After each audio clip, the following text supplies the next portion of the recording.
¿Qué tal amigos? Muy buenas tardes, muy buenos días, según sea el caso que tú estés viendo el video. Bueno, pues es una explicación bastante rápida. Les comento que este motor me había comentado el muchacho que lo armó, ¿sí? Eh, y que pues le había quedado bien. Inclusive prendía la primera y todo, pero hacía un ruido, este, bastante extraño, un golpeteo como si fuera de biela. Pero pues obviamente no era nada de eso.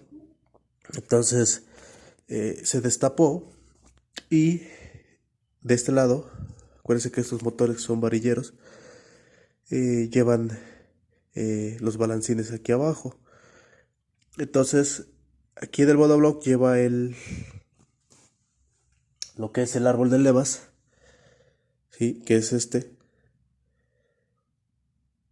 Entonces, ¿qué pasó aquí?